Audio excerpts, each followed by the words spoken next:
날씨가 좀 많이 선선해진 것 같습니다.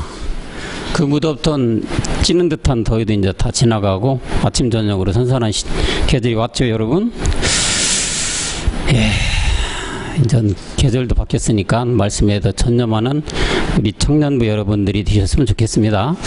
인사합시다. 나는 엘사브넷 바네아입니다. 나는 7별입니다.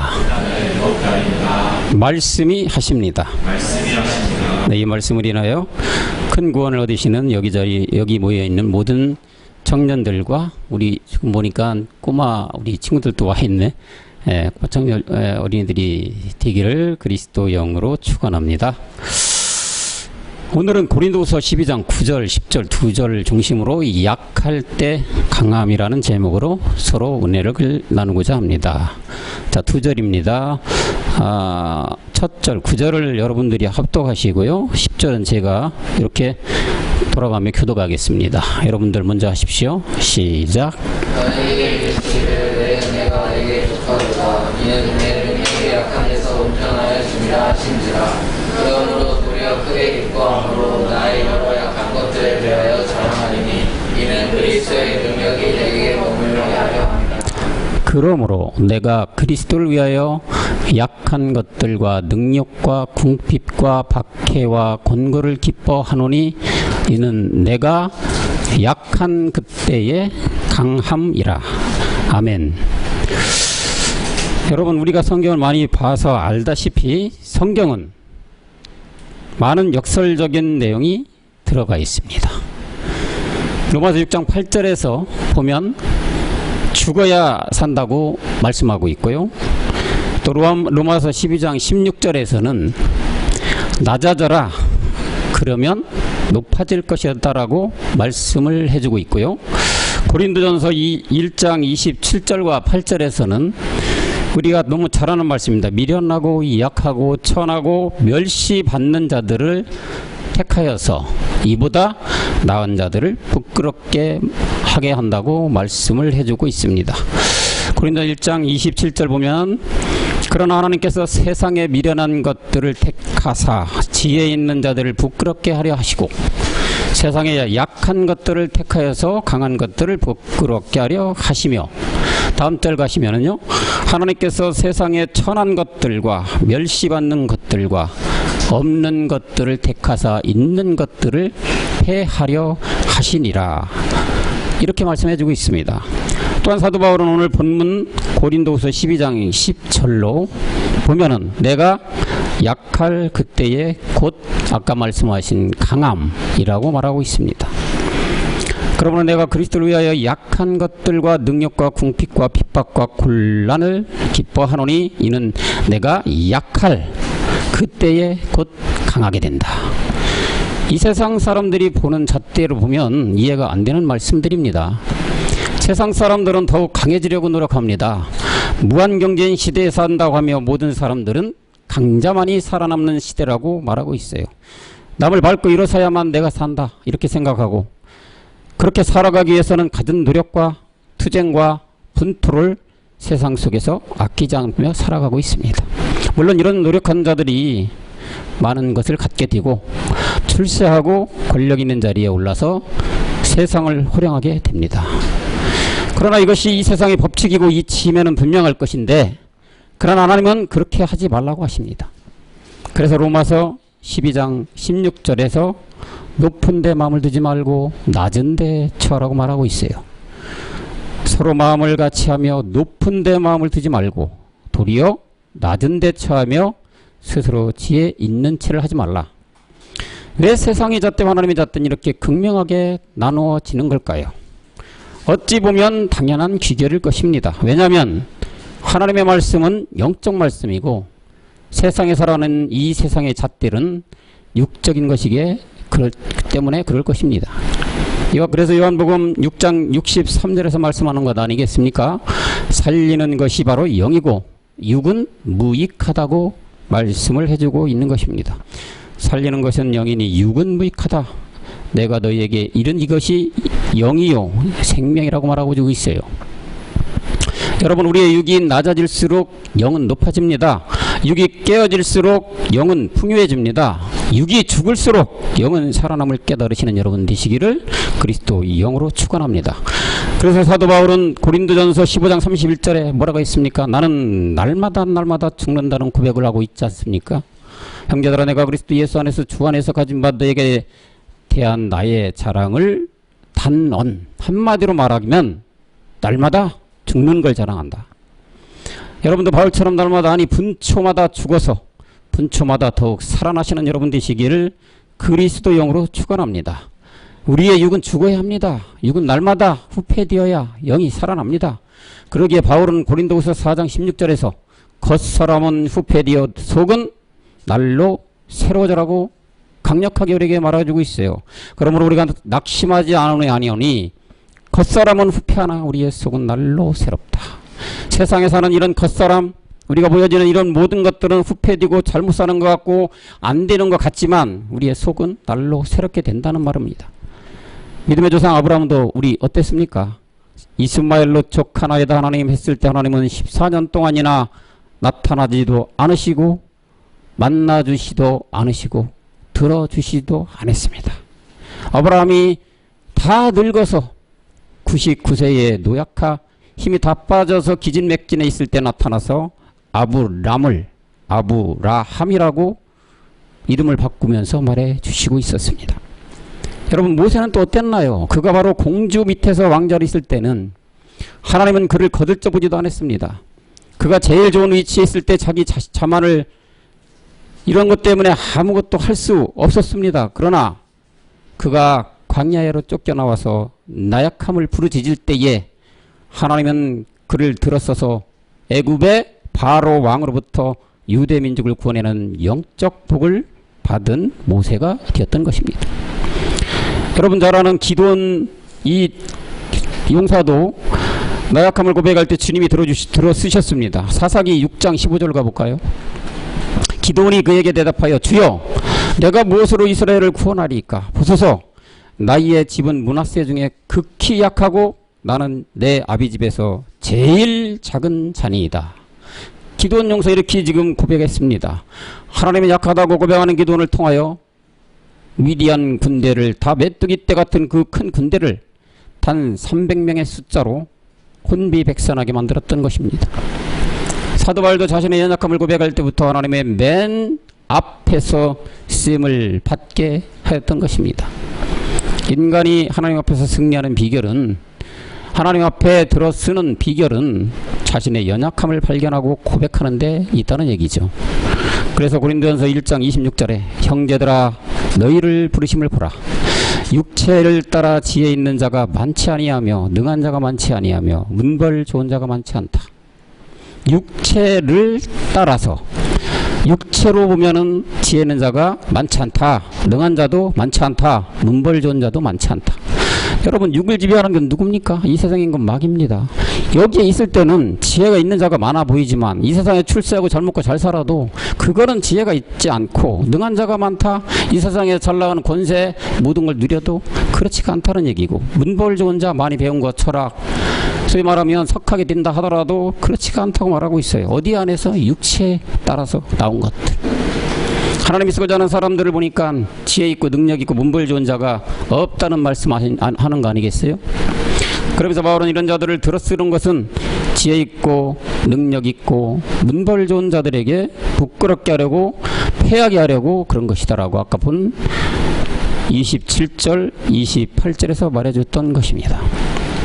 우리 인류는 원래 한 번 심판받은 흙으로 지금 받았기에 태어나면 무조건 악한 자입니다. 흙을 지고 있는 악한 존재이기에 이 악한 존재의 마귀가 옛뱀 마귀고 이 땅을 호령하는, 우리 죄를 다 가지고 흔드는 마귀 아니겠습니까? 그래서 요한일서 2장 16절에서 말씀하듯 육신의 정욕, 안목의 정욕, 이생의 자랑을 쫓아가게 돼 있는 것이 우리의 육신이라는 거죠.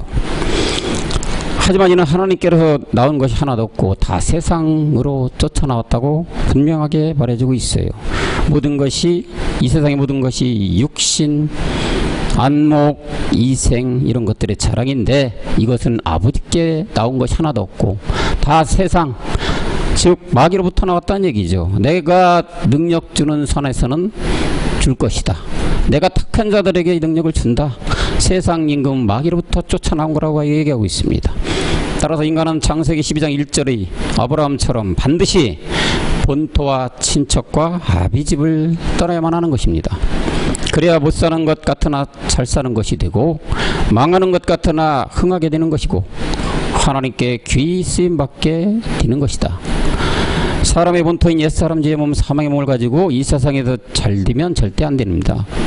유명 인사가 절대 되면 안 된다.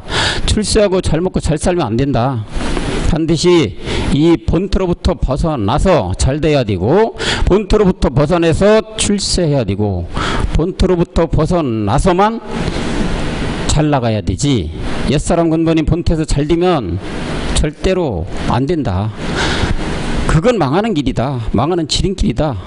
이것을 우린 모두는 깨달았습니다. 사람들은 이 무슨 말인지 절대 모를 것입니다. 복음 그리스도를 내 안에 들은 내 안에 모신 자만이 깨달을 수 있는 것이고 그 안에 거하는 자만이 이해되는 말이죠. 모든 오늘 본문 말씀에 사도 바울은 평생 가시 하나를 가지고 있었습니다.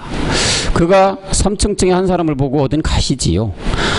그가 이 본 계시는 너무도 큰 것이고 그러기에 하나님께서 자고하지 않게 하시려고 그렇게 하신 것이라고 사도 바울은 고린도후서 12장 7절에서 고백하고 있습니다.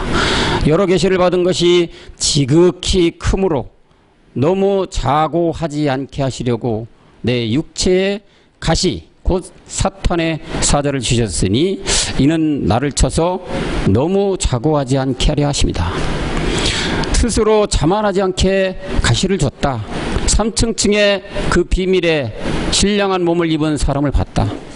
이렇기 때문에 나는 정말로 남들이 보지 않은 신령한 부활의 몸을 입은 마지막에 나타난 아들들을 미리 본 자예요.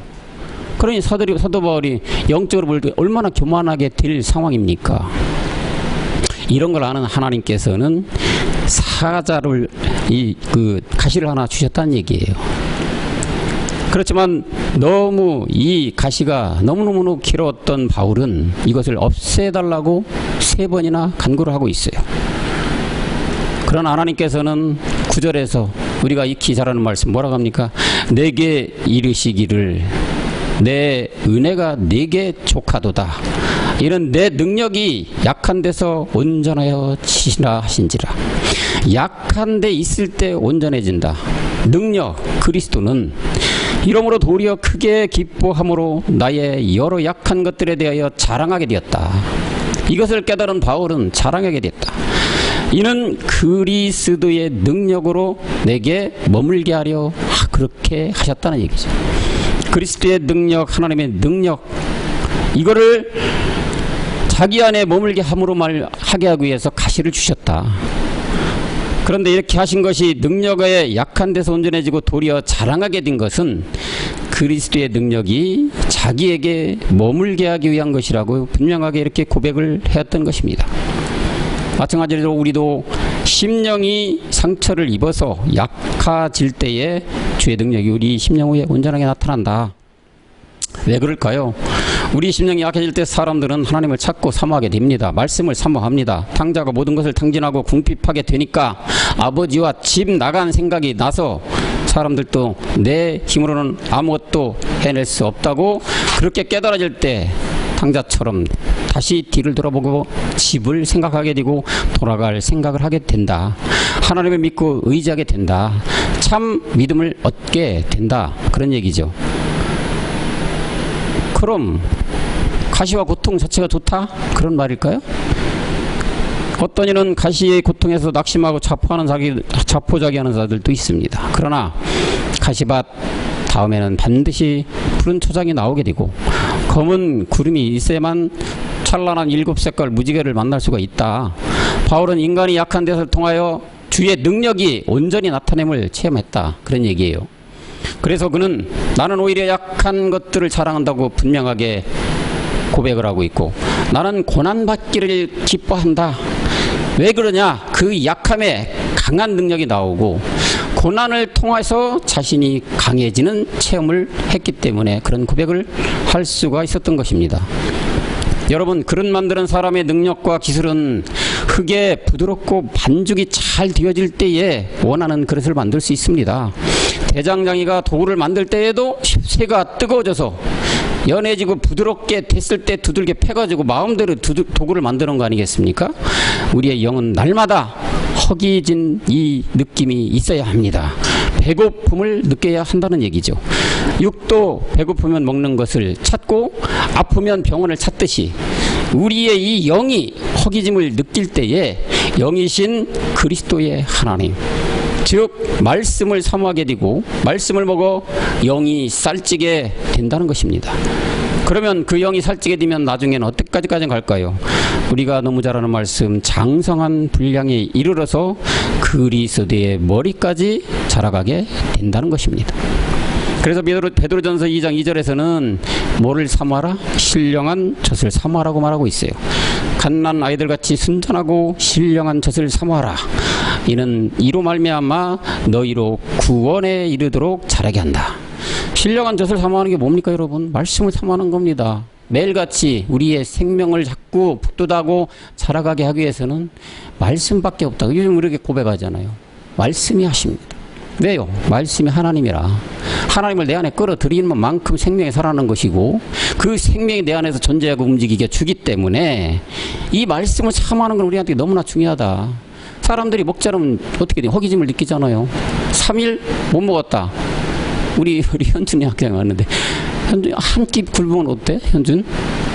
배가 고프지? 먹고 싶지? 두 끼 굶으면 어떨까?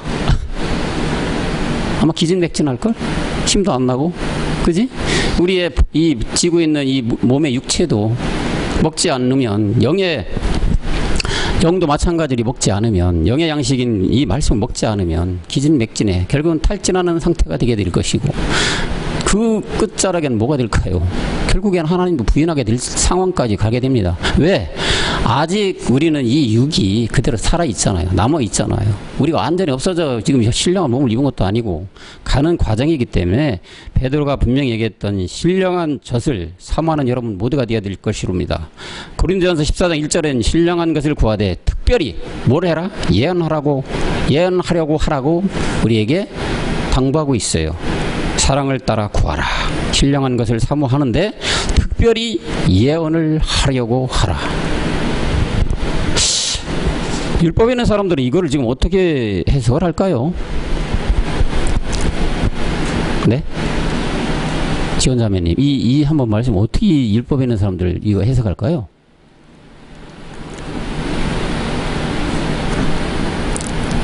얘기해봐요. 우리는 허심탄회하게 항상 얘기하는 걸로. 잘 모르겠어요? 저기 우리 영서 자매님 한번.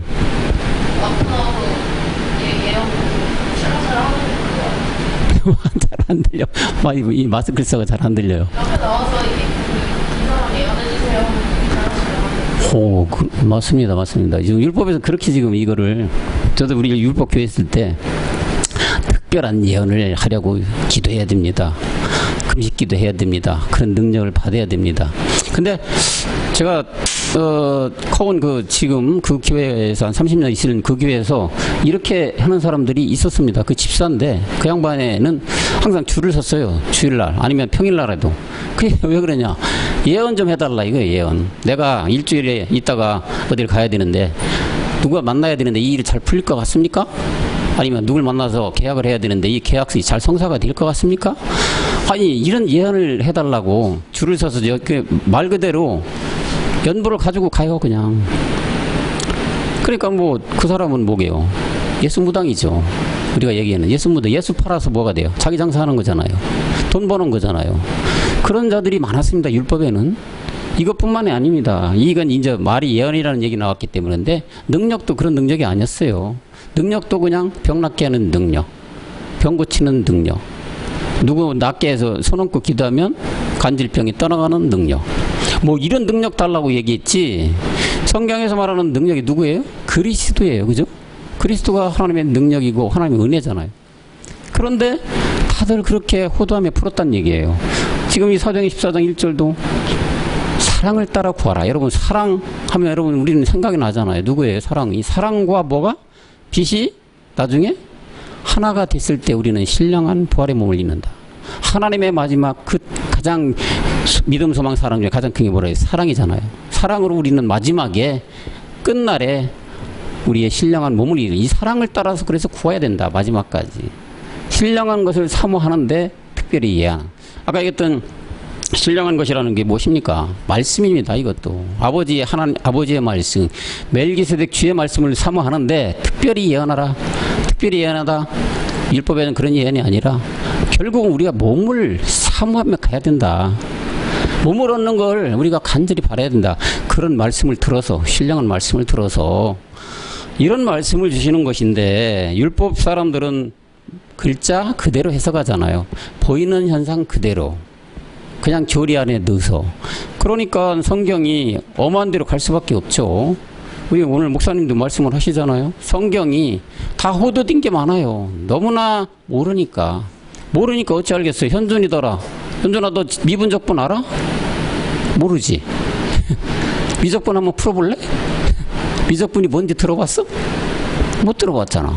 그런데 이런 애한테 가서 미적분 시험 칩니다. 시험지 줘봐. 한자라도 풀 수 있을까요? 똑같은 비유죠. 성경 말씀은 다 영으로 기록됐고 비와 비서 속에 감춰놓은 비밀이 있기 때문에 비밀을 깨닫지 못하면 전부 다 알지 못하는 상황이 되고, 결국은 그렇게 억지로 푸니까 뭐가 돼요? 다 어디로 보내? 다 지옥 보내잖아요. 그걸 자꾸 주입시키고 사람들한테. 아니 그러니까 성경을 정확하게, 진짜 영적 비유의 말씀을 정확하게 깨닫는 것은 정말로 중요하다. 왜? 성경 말씀 일반 책하고 철학책하고 논리책하고 우리가 잘 아는 뭐 석학책 이런 것이 아니잖아요. 고차원적인 책, 그런 책이 아니에요. 성경은 영을 살리느냐 죽이느냐, 다시 말하면 끝날에 지옥으로 가게 하느냐 천국으로 보내느냐에 지침이 되는 말씀이 성경인데, 그 성경을 호도해서 자기 마음대로 그냥 자기 뜻대로 자기가 원하는 대로 풀어버리니까 그걸 받아먹는 수많은 정말 불쌍한 양들이죠. 양들한테는 진짜 맛난 꼴을 먹여줘야 되는데 빼싹 말른 그냥 풀만 먹이고 있으니까 양들이 어떻게 되겠습니까? 삐싹 말로 비틀어 죽겠지. 똑같다는 얘기죠. 그런 무당 같은, 예수 무당 같은 이런 예언을 해서 돈 버는 자들이 과거에는 지금도 물론 있을 겁니다. 왜? 모르니까. 여러분 진주가 어떻게 생산되는지 잘 알죠? 진주? 이 조개가 깊은 바닷속에서 기어 다닐 때에 조그만 돌멩이가 그 속에 들어가게 되죠. 그러면 그 부드러운 살 속에서 그걸 들어가니까 이 조개는 이거를 막 그냥 빼내기 위해서 자기 진액으로 이거를 계속 품는단 말이에요. 근데 그게 나오질 않아. 그러니까 자꾸 그냥 자기 진액만 빼는 거예요. 얼마나 고통스럽겠어요, 조개 입장에서는. 그것이 수년 흐르고 수십 년 흐르면 많은 기간이 가면 갈수록 더 값지고 빛나고 영롱한 진주를 얻잖아요. 이게 이제 진주를 행산해내는 비밀인데, 이것을 감내했을 때 그것이 우리한테 주어지잖아요. 그지? 그렇지 않고 만약에 누군가가 조개를 잡아가지고 보니까 돌멩이가 있어. 그냥 가서 먹었어. 그럼 없어지는 거잖아요. 그런 과정이 안 됐단 얘기지. 그런 과정이 됐을 때만, 그것도 1년짜리, 5년짜리, 10년짜리에 따라서 그 값은 천차만별이 되고 많이 가면 갈수록 더 큰 금액을 받는 진주가 생산해내듯이 이런 모든 과정이 있어야만 우리는 하나님의 정말로 요즘 말씀 들어가는 멜기세덱 그리스도의 주의 말씀, 아버지 말씀으로 인하여 우리가 나중에는 말씀으로 나아지는 데까지 가게 된다. 즉 인내가 너무 필요하다. 여러분 세상 속에서 여러 가지 가시가 많이 있습니다. 우리는 그 가시는 결국은 조개가 진주를 만들듯이 이 세상 속에서 우리가 진주를 만들어 가고 있는 것이다. 엄청나게 값진 진주를 품고 지금 나가고 있잖아요. 사도 바울에게도 가시가 있었는데 왜 이 우리들에게 가시가 없겠습니까? 아무리 건강한 사람이라도 때로는 중병에 시달릴 때가 있고, 아무리 머리가 좋은 사람이라도 잘 풀리지 않을 때가 있고, 아무리 사업을 잘하는 사람이라도 실패할 때가 있다. 아무리 대인경각에 원활하게 좋은 사람, 적이 없는 사람을 만드는 이런 능력 있는 사람이라도 가시와 같은 존재를 만나게 된다.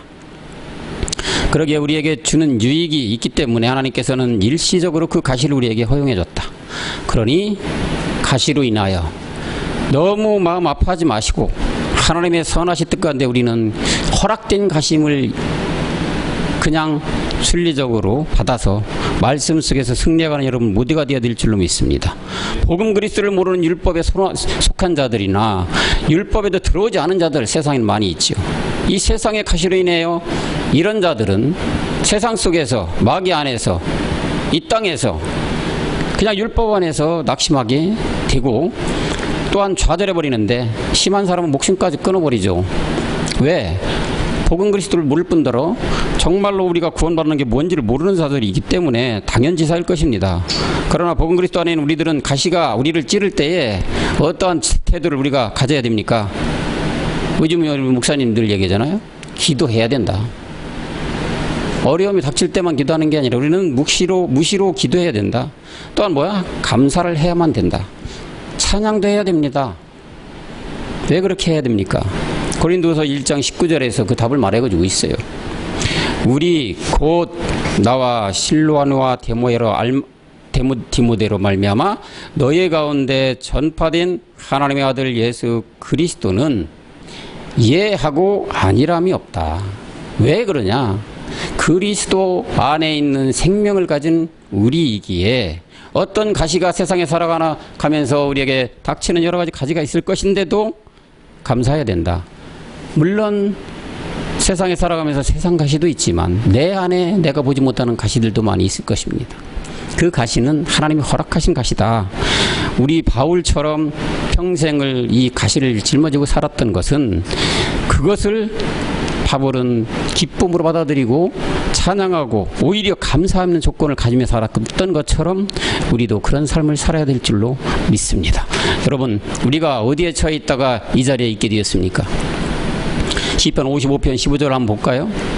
시편의 55편 15절에 보면 사망이 호련히 저희에게 임하여 산채로 음부에 내려갈지어다. 우리 이 자리에 있었습니다. 이는 악독이 저희 겉에 있고 저희 가운데 있다. 사망이 호련히 우리에게 임하여서 산채로, 계시록 20장 14절로 가는 우리였다. 그런 자로 처해있던 우리였다. 사망이 임한 자들, 불못의 음부에 처해질 자들, 이런 자들이 우리였던 것이다.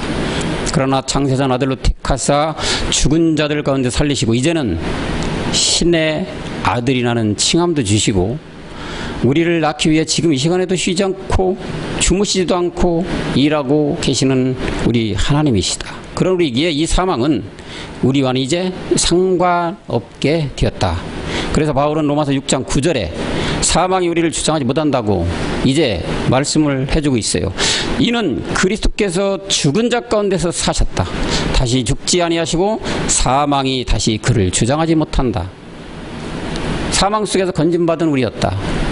이제는 사망에서 건진바 된 것뿐만이 아니라 하나님의 아들로 가기 위한 신의 아들로 가기 위하여 데우스의 생명이 우리 안에 들어오기 위하여 하나님은 지금도 말씀으로 우리를 양육하고 가고 계시다. 이런 우리였기 때문에 우리는 정말로 바울처럼 찬양과 경배와 높임과 기도와 이런 것들을 하면 우리 나가야 된다. 골로새서 3장 1절 4절은 우리에게 너무나 시사하는 바가 많은 말씀입니다. 그러므로 너희가 그리스도와 함께 다시 살리심을 받았냐? 그럼 어떻게 해라? 위의 것을 찾아라. 너희 안에 그리스도의 생명이 들어왔느냐? 너희 속에 이제 생명이 끌어가고 있느냐? 그럼 뭐? 위의 것을 찾아라. 거기는 그리스도께서 하나님 우편에 앉아 계시다. 위의 것을 찾는 멜기세덱 그리스도께서 이미 하나님과 한 몸이 되어 계신 그곳, 그 참하늘에 계신 그 우편에 앉아 계신 멜기세덱 주를 바라보고 그것을 찾고 나가라. 2절에 보면 위의 것을 생각만 하고 땅의 것 이제 생각하지면 안 된다. 위의 것만 바라보고 달려가라. 왜 그러느냐? 3절에 보면 너희가 이제 죽었다. 너희 생명이 그리스도와 함께 하나님 안에 감췄다. 우리의 생명이신 그리스도와 함께 하나님 안에 감춰진 우리가 되었다. 결국엔 이 생명 나아져야 되죠. 뭘로? 말씀으로 나아져야 되는데 그 끝날이 얼마 남지 않은 이날이다. 마지막 4절에 보면 우리 생명이신 그리스도께서 나타나실 그때에 멜기세덱 그리스도께서 참하늘에서 하나님과 한 몸에 든 그 몸이 우리에게 이제 나타나실 그때에는 우리들도 그와 함께 영광 중에 나타난다. 다시 뭡니까? 변동된다. 이 몸은 알게 모르게 그 순간 그 시점이 오면 변동되게 돼 있다. 이것을 믿고 가는 여러분 모두이기를 기원합니다. 물론 우리 청년들이야 당연히 말씀을 많이 들었기 때문에 이 안에서 자라가고 있는 줄 믿습니다만은 이 말씀을 처음 듣는 모든 자들이 계시다면 마지막 구원받는 것뿐만이 아니라 영원한 생명 하나님의 아들로 나중에 나아지는 모두가 되기를 그리스도 영으로 축원하는 것입니다. 하나님은 때로 사람을 겸손하게 하기 위해 약점을 우리에게 붙여주는데 그 약점을 하나님보다 더 앞서가지 못하게 한다. 내가 약점을 가지게 되면 여러분 더 많은 사람을 이해하게 됩니다. 자신만만하다 그러면 다 필요 없다 그러고 큰소리치게 된다. 다시 말하면 자만이고 교만이라는 얘기죠. 그런데 내게 어떤 결점이 있고 약함이 있다 그러면 다른 사람을 이해하게 되고 약한 사람을 동정하고 그런 포용하는 마음이 생긴다. 그러니까 하나님은 완벽한 자를 불러서 사용하지 않는다는 얘기죠. 스스로를 완벽하다고 생각하는 사람은 다른 사람을 인정하지도 않고 하나님을 믿고 의지하는 사람도 없다. 그건 왜 그러냐? 교만하다 그거죠, 한마디로. 그런데 조그만 약점이라도 가지고 있으면 아주 겸손해지고 부드러워지고 약해지는 것이 사람이에요. 왜? 사람을 지배하는 것들이 원래 악한 마귀였습니다. 우리는 벗어났지만 그래도 지금도 우리 뭐예요? 잔가지가 남아있다. 육체는 멸해요. 우리가 구원받았지만 아직도 일곱 정이 우리를 다스리고 있고 우리를 항상 넘어뜨리려고 호시탐탐 노리기 때문에 이 분명한 자만이고 교만에서 우리는 늘 벗어나야 된다. 그렇기 때문에 하나님은 이 완벽한 자를 불러서는 사용하지 않아요. 그래서 바울은 고린도전서 1장 25절에 다음과 같이 말해주고 있잖아요. 하나님의 미련한 것들이 사람보다 지혜 있고 또 하나님의 약한 것이 사람보다 강하다. 미련한 것들을 택하사 지혜 있는 자들을 패하게 되고 약한 것들을 택하사 강한 자들을 무너뜨린다. 여러분 이 세상에는 완벽한 사람 한 사람도 없습니다. 그죠? 다 인정하잖아요. 문제는 어떤 게 문제느냐? 사람들이 자신의 약점만 자꾸 쳐다보게 되는 데 문제가 있다. 그러니까 비관되고 기쁨도 없어지고 자신감도 없어지고 자꾸만 남들과 비교하는 것이 문제가 된다는 얘기죠. 그렇게 되면 나에게 주어진 장점은 이제 보이지 않고 캄캄한 어둠 속에 들어가게 되는데 그러다 보니까 원망이 나오고 불평이 나오고 하나님은 있는 데서 기적을 일으키는 것이 아니고 없는 데서 기적을 일으킨다. 없는데 하나님은 역사하시게 된다. 너 마음이 비었느냐? 내가 채워줄 것이다. 너가 낙담되어 있느냐? 내가 용기를 줄 것이다. 너가 다 쓰러져 가고 있느냐? 내가 세워줄 것이다. 약한 자가 되어야 된다. 뭐 앞에? 하나님 앞에, 말씀 앞에, 그리스도 영 앞에는 우리는 한없이 낮아지는 자야 되고 겸손해져야 되는 자야 되고 거기에는 항상 두려움과 떨림으로 나가는 자들이야만 하나님은 이런 고린도 1장 25절처럼 지혜 있는 자들, 강한 자들 다 무너뜨려 주신다는 얘기죠. 여러분 사도들도 보십시오. 사도들도 보면 베드로를 비롯하여 어부절, 세리들 이들이 명망이 있었습니까? 존경받는 사람들이었습니까? 쓸모없는 사람들이었습니다. 남들이 보면 손가락질 받는 사람들이었어요. 아무것도 기대하거나 아무것도 우리가 가치 있게 보는 자들이 아니었단 얘기예요. 사도들도. 사실 복음 그리스도를 알고 깨닫고 나면 인간의 나약함이 하나님의 능력을 나타내주는 가장 훌륭한 배경을 만들어 줌을 우리는 깨달아야 될 것입니다.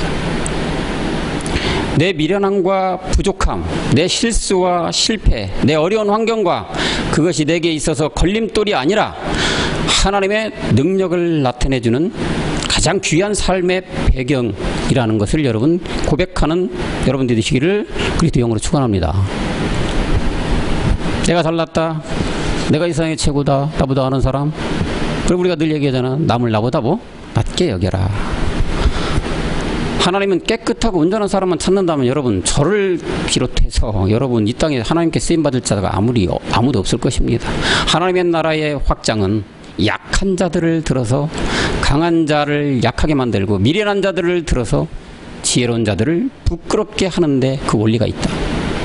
한마디로 그리스도의 영이 우리의 마음 안에 계시면 내 부족함과 약함과 결점은 하나님 앞에 쓰임을 받는 그 배경의 바탕이 된다는 것을 여러분 깨닫기 바라십니다. 누구든지 그리스도 안에 있으면 그래서 뭐 어떻게 돼? 새로운 피조물이다. 이전 것이 이제 지나갔다. 새 것이 됐다. 그리스도 안에 있는 생명이 돼야 된다. 예수의 생명? 아니다. 그래서 그리스도 안에 있어서 새 생명이 되고 새 것이 되었다. 다시 말하면 새 사람, 거듭난 사람이 되었다는 얘기죠. 실패만 하는 사람이 성공자가 되고 저주 속에 살던 사람이 희망 속에 살게 되고 병들어 고통 속에 살던 사람이 건강이 회복되어 새 사람이 되고 남을 미워하고 사기하고 질투만 하는 사람이 변하여 이제 마지막 그리스도의 장성한 분량에 이르기까지 자라가는 복을 얻게 된다는 얘기입니다. 하나님은 보라 내가 새 일을 행하리라고 하십니다. 모두 새 일을 행하시는 하나님의 사역자 거기에 동참되는 우리 청년부 모두가 되시길 주의 이름으로 소원합니다. 세계를 정복하고자 했던 여러분 나폴레옹 잘 알잖아요. 나의 사전에 뭐라고요? 불가능은 없다. 장담은 후원장담했죠. 체구는 짜고맞고 장수 같지 않은 체격입니다. 여러분 역사를 통해 잘 알았죠. 그러나 그는 외딴 섬에서 쓸쓸히 병에 걸려 죽어갔어요. 근데 뭐라고 했습니까? 마지막 남긴 말이 나의 힘으로 세상을 정복했으나 망했다고 고백했고 예수는 사랑으로 세상을 정복했다고 고백한 나폴레옹이다. 이 무슨 깨달음을 시사해 줍니까 여러분? 율법의 저주 마귀의 손아귀에서 성공하는 것은 종국에는 뭐가 되느냐? 망하는 것이다. 그걸 깨닫는 시사는 이 나폴레옹의 고백 아니겠습니까? 모든 권세를 써먹을 자들에게 주구는 마귀는 뭡니까? 나중에는 버려버린다. 거기에 하나의 그냥 해바라기처럼 따라가게 만들어서 다 어떻게 돼? 사망 속으로 끌고 가는 게 마귀의 수법이다. 자기 밥을 만들어버리는 게 마지막에 마귀의 수법이고 끌고 가는 것이다. 왜? 일단은 능력 주고 모든 걸 할 수 있게끔 해줬으니까 그거는 누구한테 온지 모르니까 사람은 그냥 내가 성공하고 가고 있거나 믿고 가겠죠. 종국에 가서는 사망으로 달려가고 있었다. 이 지구의 통틀어 여러 가지 유명한 자들이 많이 있지만은 그런 사람들의 지금 삶이 어떤 상황이 돼 있을까요? 사망 지옥에 가 있지 않겠습니까, 여러분? 바울의 고백은 또 어떠했느냐? 필리포스 4장 14절에서 내게 능력을 주시는 자 안에서 내가 모든 것을 한다 했어요. 능력을 주시는 자, 율법이 말하는 뭐 넘어지는 자, 쓰러뜨리고 넘어뜨리고 뭐 아픈 자도 일으키는 이런 능력 아닙니다. 이것도 능력은 누가냐? 그리스도 안에서 모든 것을 할 수 있다고 말하고 있는 것입니다. 복음 안에 그리스도 안에서만 강하다고 말했습니다. 여러분 비유 하나 더 드릴까요? 종이 여기 한 장이 있는데 종이의 자체는 약하죠. 구겨지고 찢어지고. 근데 그 종이 뒤에 철판을 딱 붙였다고 우리 가정해 봅시다. 그 종이는 찢을 수 있습니까? 못 찢죠. 구길 수 있습니까? 못 구겨요. 구명도 내지 못하죠. 왜 그렇습니까? 뒤에 있는 철판의 힘을 빌었기 때문이겠죠. 어린아이는 약해요. 우리 여기 어린 현준이, 엘리, 엘사 약해요. 그러나 어머니 부모의 품에 있을 때는 절대 약하지 않고 안전합니다. 왜 그렇습니까? 보호해주는 주변에 부모가 있기 때문에. 그렇기 때문에 약한 어린아이라고 그때는 안 하는 거죠. 우리는 다 약합니다. 정말로 이 세상에 살면서 그리스도가 없으면 더 약한 자가 된다. 그리스도 안에 철저히 약해질 때에 여러분 철저히 강해지는 우리가 되는 것입니다. 그러므로 우리가 약해져서 주님의 능력에 붙잡히게 되면 저와 여러분을 통하여 하나님은 우리가 절대 알지 못하는 크고 비밀한 일을 행하십니다. 그러므로 여러분 우리 모두는 멜기세덱 주 안에서 영적인 원리 속에서 붙잡혀 살기를 소원합니다. 그러나 세상에 대해서는 어떻게 해야 돼요? 강하고 담대하십시오. 그렇지만 하나님에 대해서는 늘 한없이 약해지고 겸손해지고 낮은 자가 되고 두려움과 떨림이 되시길 바랍니다. 그래서 우리가 찬양 부를 때 그런 얘기를 하잖아요. 이 무슨 찬양이 우리 약할 때 강함 대신에 나의 보배가 되신 주 나의 근데 이 찬양을 가사를 보면 참 잘 썼죠. 근데 과연 이분이 누군지는 모르겠지만 나의 보배가 되신 주라고 했어요. 그죠? 근데 주를 알고 이거 적었는지 모르겠어요. 모르겠지만 뭐 거의 90%는 주가 예수님이 아닐까, 그런 게 적은 거 아닐까라고는, 주 안에 있는 보물을 나는 포기할 수 없다고 했는데 이 주 안도 예수님 아니겠죠. 이 가사를 썼을 때 이 자는 누군지 모르겠지만 과연 이때 복음이 있었겠느냐? 없을 것이에요. 그렇지만 그렇기 때문에 이 주 안에 있는 보물, 이 찬양은 참 너무 은혜스러운 찬양인데 이걸 알고 썼던 가사를 썼던 사람인지는 모르겠습니다만 그렇습니다. 하나님 앞에서 약하고 세상 앞에서 강했던 사람들이 믿음의 주인공들이다. 모세는 여러분 바로 앞에서 강했죠. 그렇죠? 다니엘 세 친구는 느부갓네살 왕 앞에서 강했어요. 세상에서 이렇게 강한 자들이 됐다. 하나님 안에서 그리스도 안에서는 연약한 자지만 가시덩굴 속에 여러분 장미꽃이 핀다고 합니다. 하나님은 사람들에게 장미꽃을 주셨습니다. 그러나 동시에 바울처럼 가시도 주셨다는 것입니다. 여러분 가시 없는 장미꽃 생각이 됩니까? 장미꽃이 있는 그 줄기는 반드시 가시가 있습니다. 그래서 사람들을 보면 저마다 고민 있고 아픔을 간직한 채 살아가고 있는데 하나님은 그것을 믿음으로 극복해 나갈 때 장미꽃을 피게 한다. 믿음은 뭡니까? 그리스도 멜기세덱 주 안에서 이것을 극복해 나갈 때 우리가 의지로 극복합니까? 우리가 능력으로 아닙니다. 다 말씀이 하신다고 했잖아요. 말씀, 지금 우리 아버지의 말씀이 이 모든 것을 극복해 나가서 마지막 아름다운 장미꽃을 피게 만들어 주십니다. 이것이 바로 하나님의 섭리란 얘기죠. 그래서 이사야서 40장 29절 한번 볼까요? 이사야 선지자 이런 고백, 하나님은 피곤한 자에게 능력을 주시고 무능한 자에게 힘을 주신다. 또한 35장 3절도 한번 가볼까요? 약한 손을 강하게 하고 떨리는 무릎을 굳게 하신다고 하셨다. 그러나 하나님 앞에 강한 것, 하나님 앞에서 강한 것, 이건 교만이라는 얘기죠. 겸손이 아니란 얘기죠. 하나님 앞에서는 한없이 나약해져야 되고 말씀 앞에는 겸손한 자고 떨림으로 우리가 말씀을 이뤄 나가야 될 줄로 믿습니다. 사람 앞에서는 그러나 강하십시오. 세상에서는 담대하십시오. 그러나 하나님 앞에서는 세월이 갈수록 그리스도의 겸손한 삶을 살아가는 우리 모두가 되어야 될 줄로 믿습니다. 그래서 잠언서 22장 4절에 겸손과 하나님을 경외함의 보응은 재물과 영광과 생명이라고 말하고 있습니다. 잠언서 22장 4절이요. 네, 하나님의 겸손과 여호와를 경외함은 그런 보응은 재물, 영광, 생명. 하나님의 영광을 얻어서 결국은 생명까지 나가는 이때 이룰 수 있게끔 만들어 주신다. 이제 내가 내 안에 존재하는 것이 아니라 여러분들과 나는 그리스도만 존재하고 있습니다. 그러기에 고린도 전서 1장 29절에 바울이 오늘 말했던 것처럼 아무 육체라도 하나님 앞에서 자랑하지 못하게 한다. 하나님 앞에서는 자랑할 것이 없다. 왜요?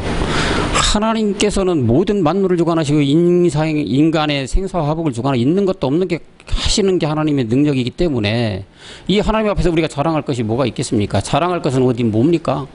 하나님 앞에 자랑할 것은 말씀을 듣는 것밖에 없죠. 말씀에 겸손해지는 것밖에 없죠. 하나님을 찬하는 거, 기도하는 거, 하나님을 영광스럽게 만들어주는 거, 하나님의 일을 하는 거, 이것이 하나님 앞에 자랑이겠죠. 하나님 일을 하는 게 여러분 무엇입니까? 말씀을 듣는 거라고 했잖아요. 이것이 하나님 앞에 자랑할 것이지, 우리 육을 입은 모든 인간들, 특히 우리 아버지 말씀으로 지금 7 정역을 다 이기고 지금 마지막에 가난 7 이 소출을 먹어가는 우리에게는 더더욱 중요한 말씀이죠. 자랑할 것이 없다. 진정한 하나님 앞에 하나님 앞에는 자기의 약점을 잘못 띄고 내가 연약하고 나약하고 정말로 하나님의 말씀 앞에서는 정말로 나는 나약한 사람이구나 라는 고백하는 사람, 그런 자만이 약한 곳에서 강해지는 그런 능력이 나온다. 뭘로 인해서? 우리는 이미 육체를 변한 약해진 자들이에요. 말씀 안에서, 그리스도 안에서 약해진 자들이에요. 그렇기 때문에 그런 고백을 하고 말씀으로 나아갈 때 가장 약한 곳에서 가장 강한 능력이 나온다는 얘기죠. 이런, 어떻게 생각하면 세상 속에서 잣대로 보면 성경은 이율배반적인 얘기가 많다는 얘기입니다. 세상 사람들이 이해 못하는 것들, 다만 그리스도 안에 있는 영을 가진 우리에는 이해가 되는 것들이 성경에는 너무 많이 우리에게 시사를 해주고 있습니다. 말씀해주고 있습니다. 여러분, 우리가 가시가 많이 있습니까? 세상 속에서 뭐가 잘못되고 안 되는 것, 그리스도 영 안에, 말씀 안에 있으면 이거는 다 이미 이루어졌다고 했잖아요. 왜? 하나님은 이김을 통하여 이미 다 이뤄놓으셨다. 다만 우리가 그 이겨놓은 말씀을, 이겨놓은 것들을 우리가 자격이 안 되니까 아직은 우리에게 성사를 시켜주지 않는 거다. 다만 말씀은 다 이겨놨다. 그걸 믿고 가는 큰 믿음이 우리에게 중요하다는 얘기죠. 그래서 마지막에는 여러분이 이 겸손하고 하나님을 높이 이 영광스럽게 만들고 일하는 것들은 우리가 요즘 많이 고백하고 있는, 우리 목사님 맨날 고백시키는 말씀이 하십니다라고 외치고 나갈 때에는 이 세상 모든 것들은 저절로 될 줄로 믿습니다. 저절로 따라 붙을 줄 믿습니다. 왜? 말씀이 그렇게 우리에게 주셨기 때문에. 세상에서는 담대하되 여러분, 하나님 앞에서는 참으로 겸손해지는 여러분 되시길 바랍니다. 말씀 앞에 두렵고 떨려야 합니다. 그분을 신뢰하고 고린도후서 4장 10절에서 말씀하듯이 우리는 항상 예수 죽인 것을 몸에 짊어져서 그 생명이 우리 몸에 나타나게 해야만 됩니다. 내 몸을 쳐서 어떻게 해요? 복종시켜야만 합니다. 이 목숨을, 내 몸을 쳐서 복종시키는 게 뭡니까? 의지로 합니까? 나의 결심으로 합니까? 나의 능력으로 합니까? 아닙니다. 고린도전서 9장 27절이 답을 해주고 있죠. 내가 내 몸을 쳐서 복종하게 함은 내가 남에게 전파한 후에 자기가 도리어 버림을 될까 두려워하기 때문에. 이래서 내 몸을 쳐서 복종하게 만드는데 나의 능력과 나의 기도와 나의 어떤 의지로 되는 게 아니라 뭐가 한다고요? 말씀이 하신다 이거지. 말씀. 그 요한복음 3장 30절에 말씀하듯이 말씀 앞에서는 철저히 망해가고 멜기세덱 주 안에서 흥해가는 여러분 모두가 되시길 그리스도 영으로 축원합니다. 요한복음 3장 30절 보고 마치겠습니다. 다 같이 합독하실까요? 시작. 그는 흥해야겠고 나는 쇠하여야 하리라 하니라. 아멘. 기도하시겠습니다. 하나님 참으로 고맙고 감사합니다. 하나님은 약한 자, 눈먼 자, 천한 자, 아무 지혜가 없는 자들을 높이 들어 강하고 지혜 있는 자들, 이 세상에 잘 나가는 자들을 다 무너뜨리는 것이 하나님의 은혜고 하나님의 능력이었습니다. 하나님, 우리가 이 그리스도 안에 있음으로 말미암아 이 모든 것을 능히 말씀으로 부여잡고 이 말씀을 믿으며 나가는 우리 청년 모두가 될수록 인도하여 주시옵소서. 낮은 자를 높이게 쓰고 천한 자를 강하게 하고 또한 이 세상에 살아가면서 그 모든 것을 말씀으로 정복해가는 우리 모두가 될 수 있도록 하나님께서 인도하시고 역사하여 주시옵소서. 모든 우리 청년 한 사람 한 사람 좀 기억하여 주시고, 아버지 하나님이여, 이 세상 속에서 살아갈 때에는 말씀으로 인하여 모든 것이 저절로 따라붙는, 저절로 행해지고 저절로 이루어지는 그런 역사가 우리 청년들 한 사람 한 사람이 임할 수 있도록 하나님께서 은혜와 큰 복을 허락하여 주시옵소서. 모든 말씀 멜기세덱 그리스도 이름으로 간절히 기도하였습니다. 아멘.